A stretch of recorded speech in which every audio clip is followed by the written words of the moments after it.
अस्सलाम वालेकुम dear students.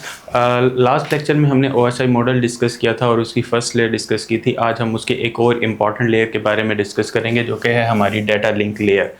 ये बेसिकली हमारी लेयर का जो हमारा डाटा ट्रांसफ़र का काम है वो हमारा इस लेयर से स्टार्ट होता है। तो ये लेयर बेसिकली काम क्या करती है? तो the data link layer is a layer 2। तो OSI मॉडल के अंदर ये हमारी सेकंड नंबर पे आने वाली लेयर है। Is responsible for reliable communication between devices on a same network.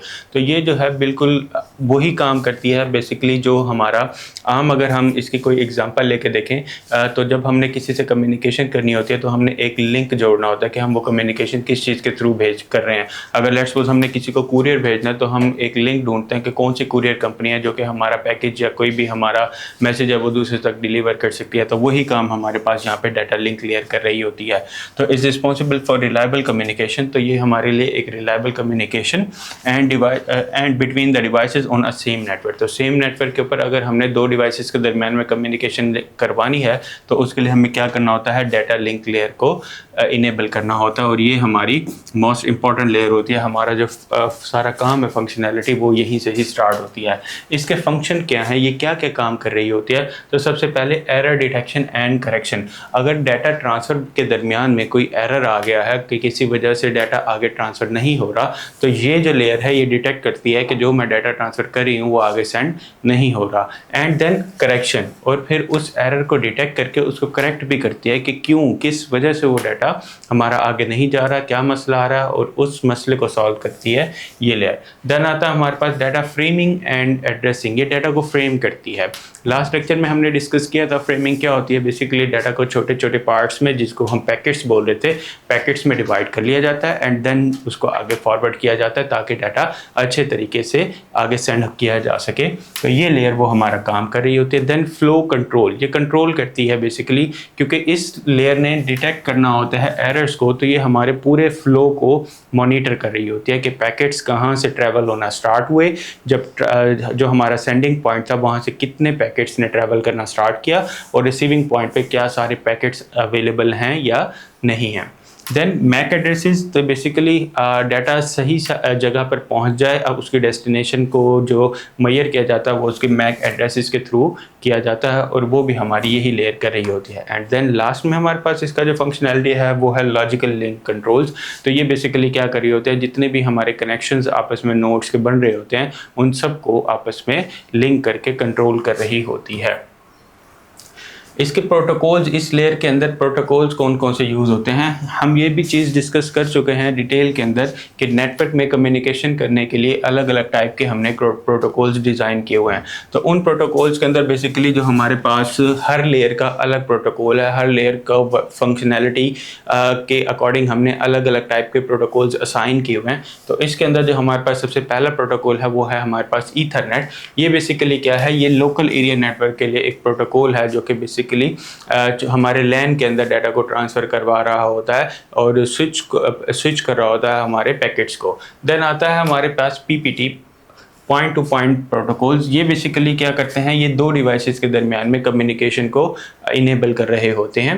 Then आता है हमारे पास ATM, एसिंक्रोनाइज ट्रांसमिशन मोड। ये बेसिकली क्या होता है, हमारी जो ट्रांसमिशन है उसको एसिंक्रोनाइज मीन्स की स्पीड अप कर देता है, तो डाटा जो है वो फास्टली हमारा ट्रांसफ़र हो रहा होता है एक नेटवर्क से दूसरे नेटवर्क में या फिर एक डिवाइस से दूसरी डिवाइस के पास। एंड देन हमारे पास आता है HDLC जो कि है high level data link control. ये बेसिकली क्या कर रहे होते हैं, ये पॉइंट टू पॉइंट और मल्टी पॉइंट कनेक्शंस के थ्रू काम कर रहे होते हैं। पॉइंट टू पॉइंट बेसिकली एक डिवाइस को दूसरी डिवाइस के साथ डायरेक्टली लिंक कर दिया जाता है, और मल्टी पॉइंट्स के अंदर एक डिवाइस को मल्टी जगह से इंफॉर्मेशन मिल रही होती है। देन आता है हमारे पास डाटा लिंक लेयर की डिवाइसेस। तो इस लेयर के साथ फंक्शनैलिटी को कंप्लीट करने के लिए कौन कौन सी डिवाइसेस का हम इस्तेमाल कर सकते हैं, तो वो हैं हमारे पास स्विच, ब्रिज और नेटवर्क इंटरफेस कार्ड्स। तो बेसिकली स्विचेस होते क्या हैं, which is operate at level 2। तो ये बेसिकली जो हमारा OSI मॉडल है उसकी लेयर 2 के ऊपर ऑपरेट करते हैं। इसका काम क्या है, ये फॉरवर्ड कर रहे होते हैं हमारे फ्रेम्स को, बेसिकली जो हमारे डाटा के पैकेट्स हैं उनको ये फॉरवर्ड कर रहे होते हैं एक डिवाइस से दूसरी डिवाइस के दरमियान। और वो बेस किस चीज़ के ऊपर करता है, मैक एड्रेस के ऊपर, जो डिवाइसेस के एड्रेस हैं उनके थ्रू वो डाटा को ट्रांसफ़र करता है। देन आता है हमारे पास ब्रिज बेसिकली क्या काम कर रहे होते हैं, कनेक्ट 2 और मोर नेटवर्क सेगमेंट्स। तो 2 या 2 से ज़्यादा नेटवर्क के जो अलग अलग सेगमेंट्स बने हुए हैं ये आपस में उनको लिंक करता है और उनकी ट्रैफिक को मॉनिटर कर रहा होता है कि डाटा, कौन सा डाटा जा रहा है और कौन सा डाटा हमारे पास आ रहा है। एंड देन आता है हमारे पास NIC, नेटवर्क इंटरफेस कार्ड। तो इंटरफेस कार्ड क्या करता है, basically interface between the computer and a network. तो ये डिवाइसेस को नेटवर्क के साथ जोड़ देता है। तो ये 3 टाइप की डिवाइसेस हैं जिनका हम मोस्टली इस्तेमाल कर रहे होते हैं डाटा लिंक लेयर के अंदर। अब इस लेयर को बनाने के फ़ायदे क्या थे, इसने OSI मॉडल के अंदर क्या कंट्रीब्यूट किया। तो सबसे पहले जो इसका फ़ायदा है वो है एरर डिटेक्शन एंड करेक्शन। तो ये हमारे डाटा की ट्रांसफॉर्मेशन के दरमियान में अगर कोई एरर आ जाता है तो ये उसको डिटेक्ट करता है और उस एरर को करेक्ट करता है। देन फ्लो कंट्रोल, हमारे फ्लोज को कंट्रोल कर रहा होता है, देख रहा होता है कि जो डाटा है वो पूरा गया नहीं गया, दरमियान में कोई एरर आया तो क्या आया और उसको ठीक कर देता है।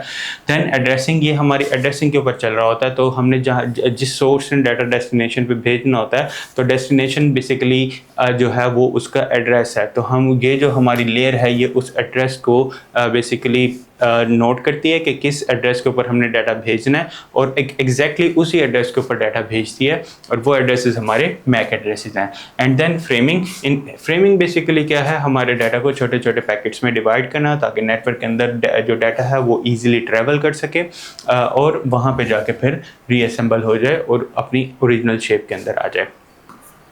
तो स्टूडेंट्स, ये थी हमारी डाटा लिंक लेयर जो कि एक इम्पॉर्टेंट रोल प्ले कर रही है हमारे OSI मॉडल के अंदर। Thank you.